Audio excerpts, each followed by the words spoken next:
I started on my journey about sound money and gold and silver, cryptocurrencies, many, many years ago. And one of the people that I used to listen to a lot and I started listening to again is Dominic Frisby. Dominic is a British comedian and also a British, I suppose, commentator. So we're going to be talking about the state of the UK and sound money, plus anything else that takes our fancy.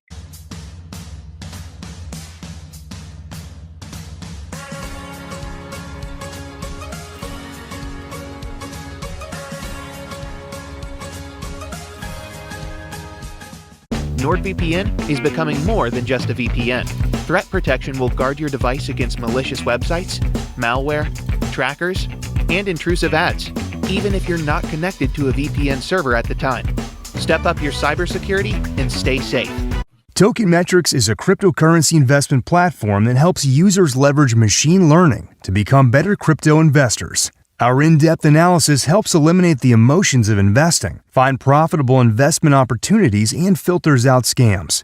Hey, Dominic, thank you so much for making yourselves available. My pleasure. Thank you for inviting me. You're so welcome. And now, if people want to follow your work, where's the best place to find you?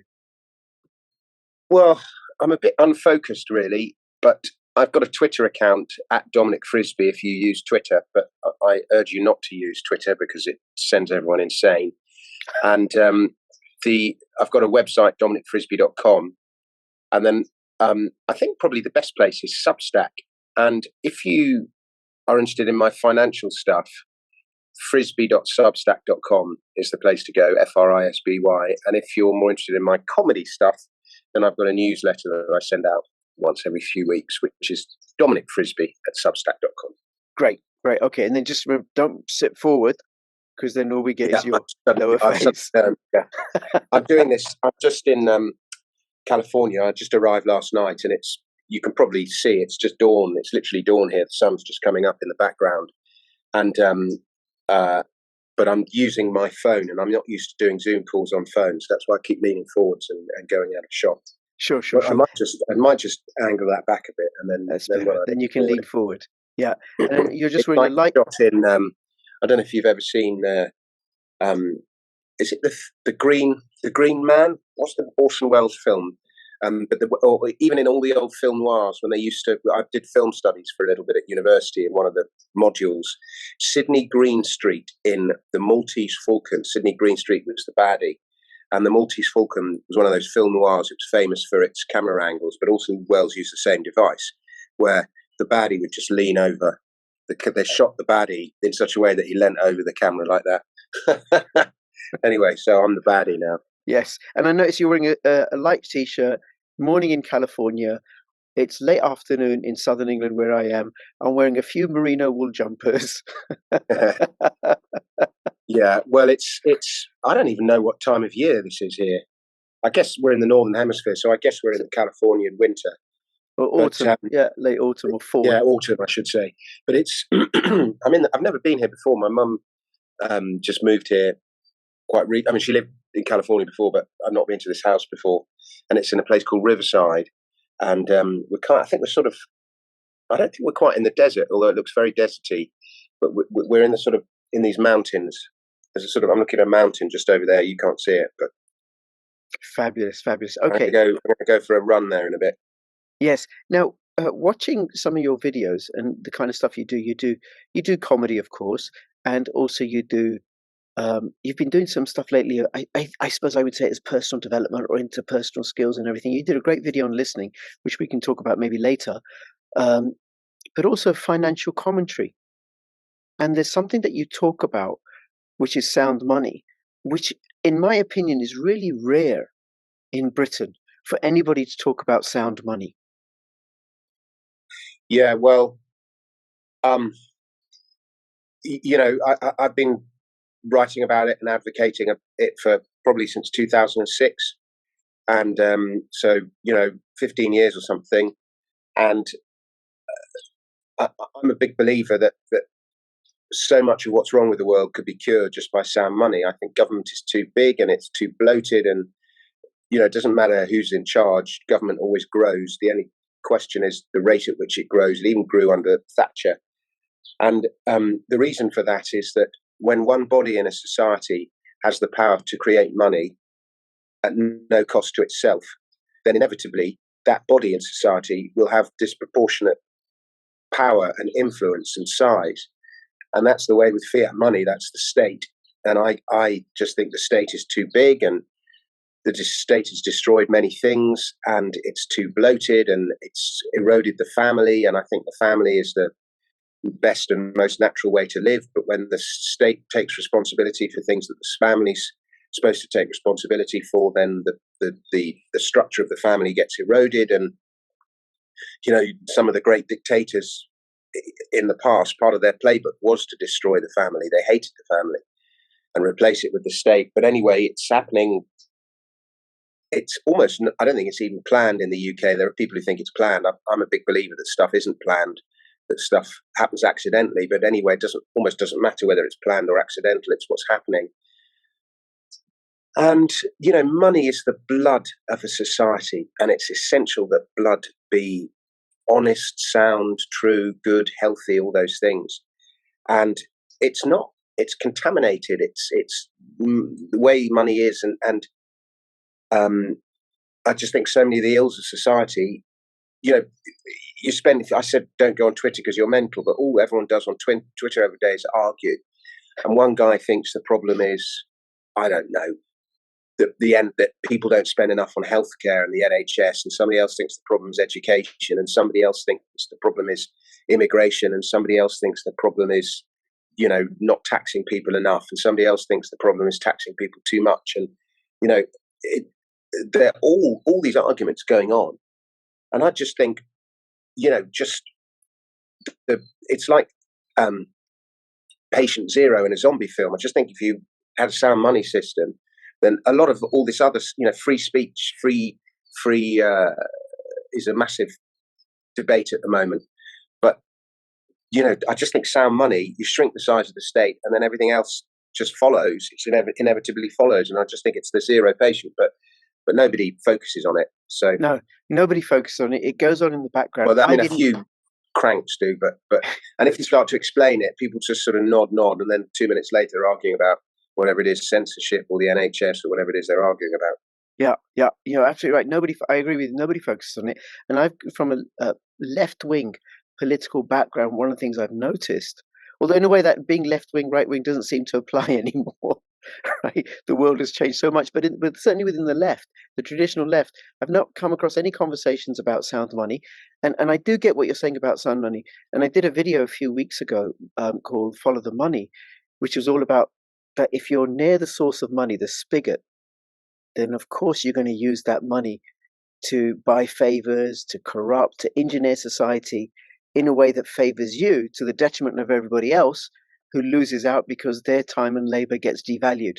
And that, if people don't know, is what's known as the Cantillon effect. And a sound money system, where it disappears that bias that the Cantillon effect. Yeah, well, the Cantillon effect is one of the most pernicious effects there is. It's one of the most pernicious dynamics, I suppose you'd call it. And it's why kids are so. It explains the generation gap. Yes, absolutely. Now, something you said about growing, about the government getting too large, I completely agree with you. And I also agree with how the government is encroaching more and more and more and more on family life. The challenge that I have is I work as a child protection social worker. I am a government official. And then I think the work that I do is essential because I'm going in with families where partners are beating each other or the children are being abused. How would that get resolved in a sound money system? Well, if you look at the things that government doesn't provide, like, I don't know, supermarkets or clothing or technology, broadly speaking, levels of satisfaction with those areas pretty high. Clothes have got much, much cheaper and they've got much, much better. And you could, to an extent, say the same about food, although food is a whole argument within itself. Because I'm in America and watching this, the way they market food here is like, oh my gosh. But broadly speaking, the levels of satisfaction in areas of the economy where government is not the main provider are very high. And then you look at areas of the economy that government does kind of provide: education, healthcare, welfare, all this stuff. Levels of satisfaction are very low. Now, these are all, education, healthcare, welfare, these are essential human needs. And if government was not the main provider, it's not quite a monopoly, but it's a quasi-monopoly, then somebody else has got to provide these things. And I just think the private sector does these things better. Now, what people can't get their head around is that the private sector also provides, charity. Mm-hmm. Government is the main provider. I'm using the word charity, and I include child support, child protection, child welfare, and things like healthcare and education. I include all of those things under the bigger heading charity. And if government stops being the main provider of these things, the need for those things isn't going to go away. They'll just be provided by the private sector. And in my experience, the private sector provides most things to a higher standard at a lower cost. So that's, broadly speaking, why I think we'd be better off if the government didn't provide those things. In the 19th century, the main provider of welfare and education and so on were the friendly societies or the church. And particularly the friendly societies, these are local organizations that emerged organically within communities.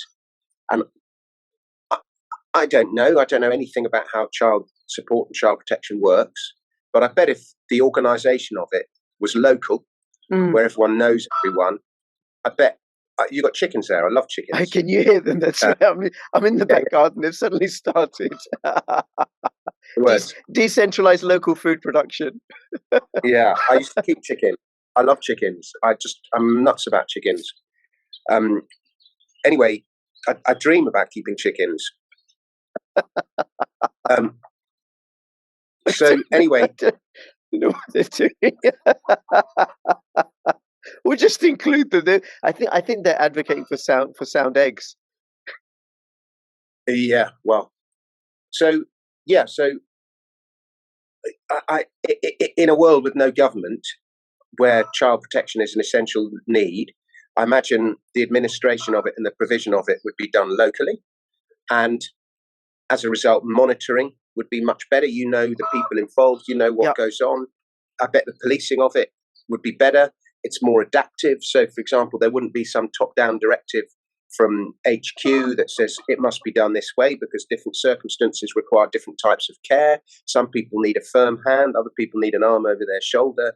Different circumstances require different things. And when you have one top-down system of welfare, it can't adapt in a way that it needs to. Whereas if it's provided locally, then it happens. And then you go, well, how does this thing require funding? Because if it's private, it requires profit. Well, let me ask you a question. What is the most expensive purchase you ever make in your life? A house. No, it's not. The most expensive purchase you ever make in your life is your government by a country mile. And over the course of your life, something like 50% of everything you ever earn will be taken from you in taxes to pay for your government. And that's way more. It works out at way, way more than the cost of a house. Even with the mortgage repayments, one dwarfs the other. Now, if you're in a world where there's no government and you remove government, well, suddenly the most expensive purchase you ever make in your life is removed and you're a lot richer. So you're a lot more able to do stuff. And if you apply that across the nation, park that thought for a moment, and then you think that most people are charitable. Most people are good, not all of the time, but I would say, even mass murderers are probably charitable. Everyone is charitable. Human beings have this innate need to look after each other. And because the state is the main provider of charity, that sort of abdicates responsibility. Because you go, oh, well, I've paid my taxes, the state's doing it, I don't need to do anything. And so you don't. But if the state isn't doing it, somebody has to do it, and people have to take responsibility. So suddenly the onus falls on people to take responsibility. And then in addition to that, people are innately charitable. And so people will give their section of their money, if they can see some need for some kind of cause, people will give money. It just happens organically, and that's how the friendly societies emerged in the first place. And what happened with the friendly societies is they were so successful at the level they were operating. David Lloyd George and Winston Churchill tried to replicate it at the national level with the National Insurance Act, and they forced people to give a section of their earnings towards the national insurance. And people were like, well, I'm paying for national insurance, I can't afford the voluntary thing that is the friendly societies anymore. And so David Lloyd George and Winston Churchill put them out of business, basically. But it was a brilliant model. Now, the problem is people want guarantees. You want guarantees that this thing will be provided without government. And you don't get them. That's the beauty of the free market. There are no guarantees, except it is guaranteed because you just look at human nature. But the thing is, you haven't got it spelt out in some electoral pledge or whatever it is.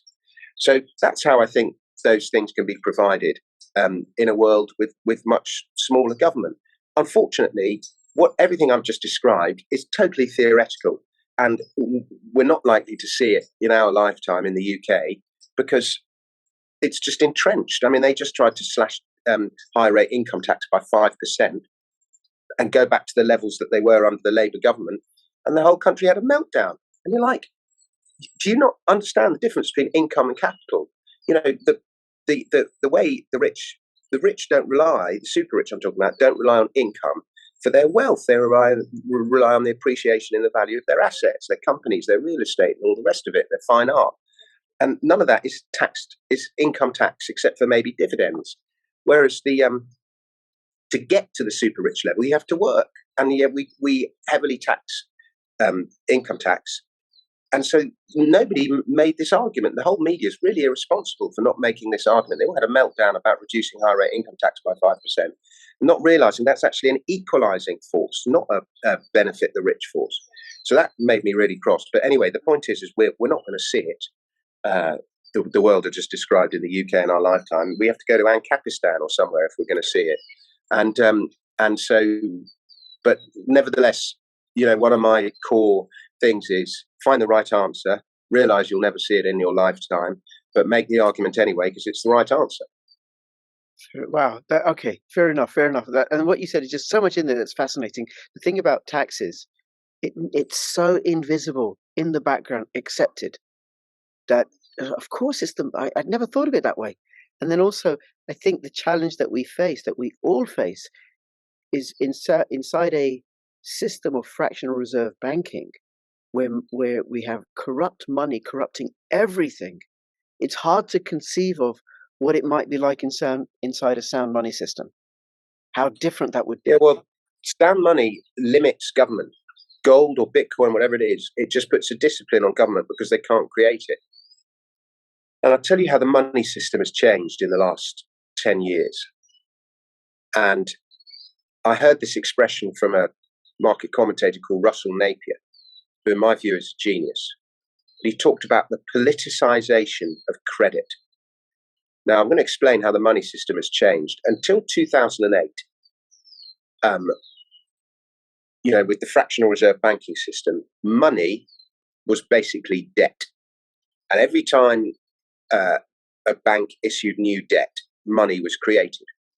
Now, you might think that in order to lend out £100, the bank needed to have £100 in the bank to lend it out. But that would be a full reserve system. It can only lend out what it's got in the bank. But with fractional reserve, the bank can lend out many, many times more.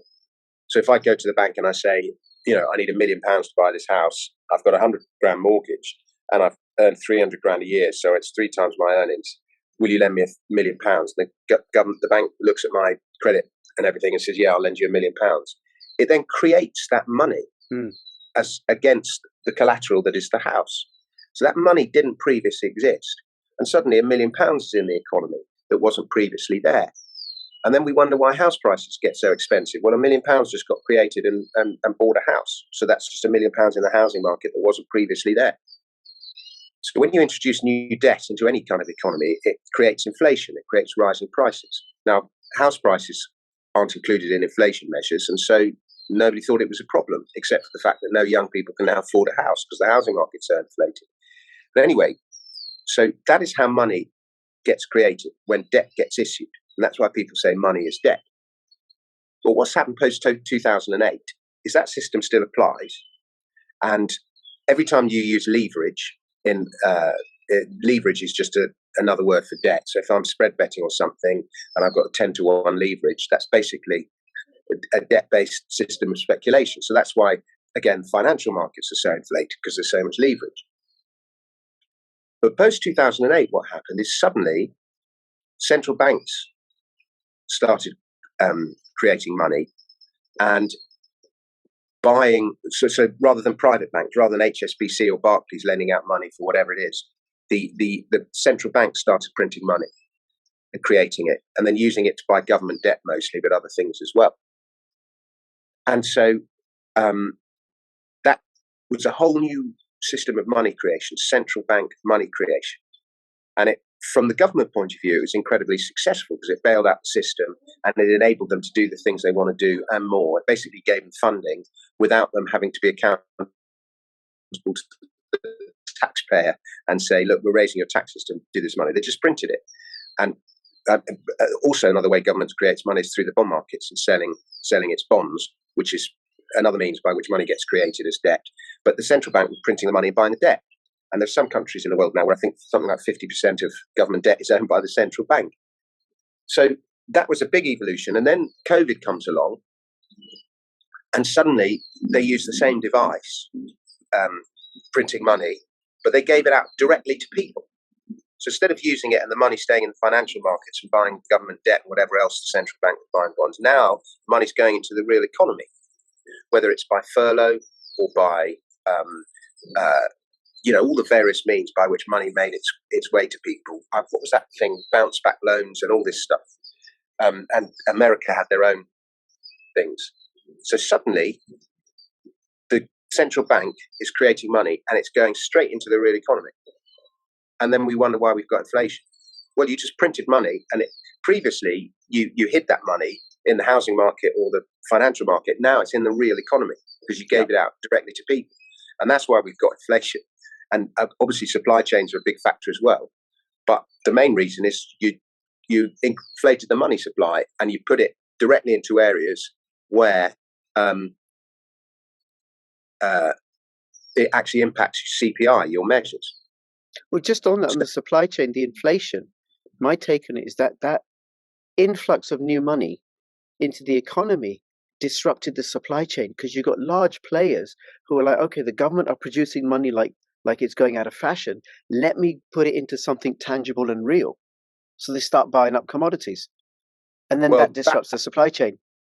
Yeah, that happened. But the other reason is, supply chains really did go up the Swanee, particularly in China, where everything starts because of COVID and just people not being able to go to work and being shut down and all the rest of it. And they're still having these lockdowns in China, by the way. Yes. So it's so that's how the money system has changed. And to come to this expression, the politicization of credit, one of the things that, there seems to be quite a few mosquitoes around, so if I start doing that, I guess it's early morning. I could send my chickens over. Yes. I love it here. It's lovely dusty surfaces for them to scratch around in. They might even be able to find a few snakes. Anyway, so in Thailand and places like that, one of the reasons they keep chickens under the huts is to keep the snakes away. Ah, I didn't know that. Yeah, not much call for that in Sussex. No. But anyway, so coming back to the thing. So how's government going to get themselves out of the situation they're now in? Well, you look at the Bank of England. At the first sign of panic last week, it announced its quantitative tightening, and it said we're going to sell this amount of bonds into the bond market, and the bond market, the gilt market, just went whoop, like that straight away. And then the next day, Kwarteng announced his budget, and the gilt market carried on going down. Kwarteng got the total blame for the collapse in the gilt market. It was the Bank of England's fault because they announced that they were going to sell all these bonds the day before. They did exactly what they did with the gold sales that sent gold to its lows. So I feel very sorry for Kwarteng, and he's just been so badly misrepresented. The whole thing is a lie. What's gone on? Anyway, whatever. It's politics, and it's beyond my control, and so I just watch it and sigh. the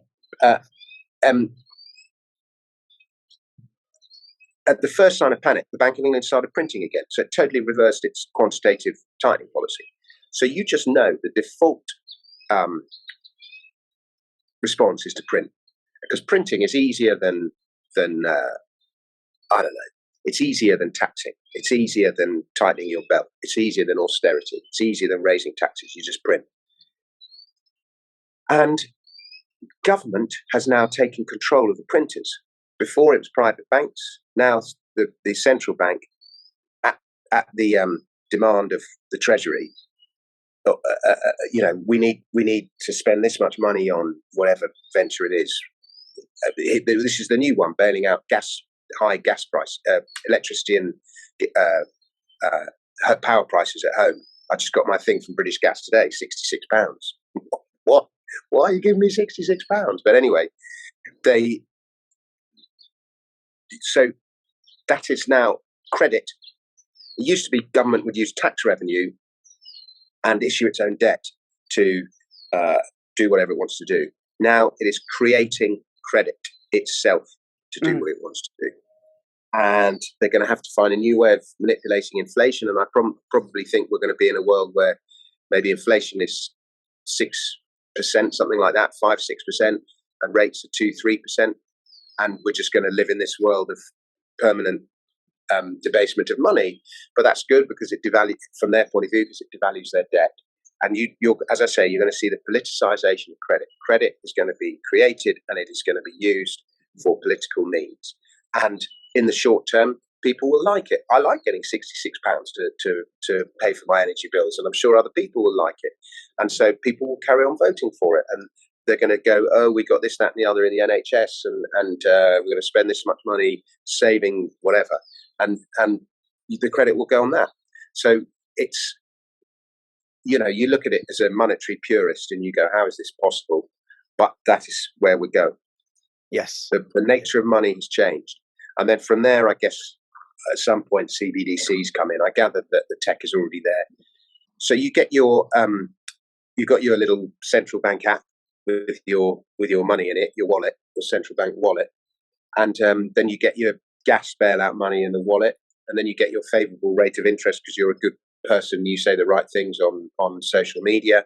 And then you had the vaccine, so you get an extra little bonus in there for that, and so on. And then, you're unemployed, so you're going to get your little thing put straight into your central bank wallet. And the central bank wallet, it has the ability to just put regular banks out of business because people will just put CBD straight into your money.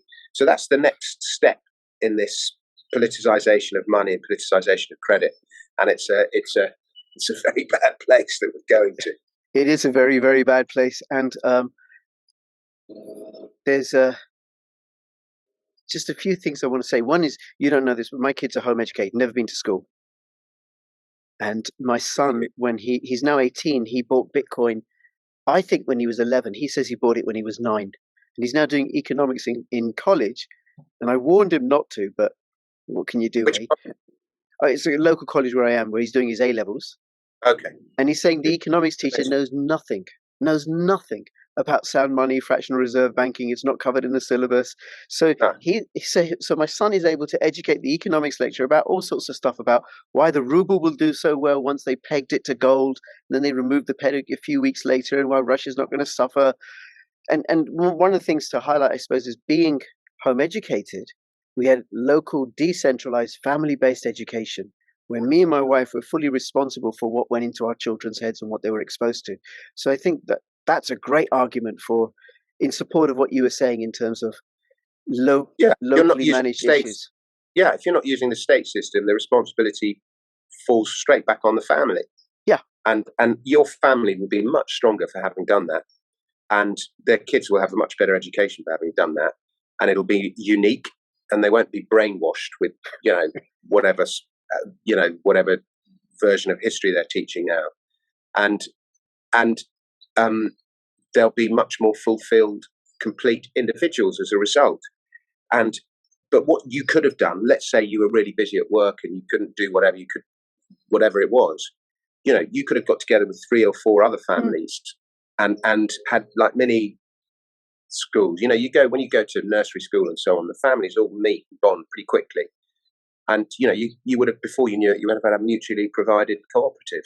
Yes. Yes. Now, onto CBDCs. Well, actually, so one of the problems I think in society is there's no education about fractional reserve banking. Nobody understands it.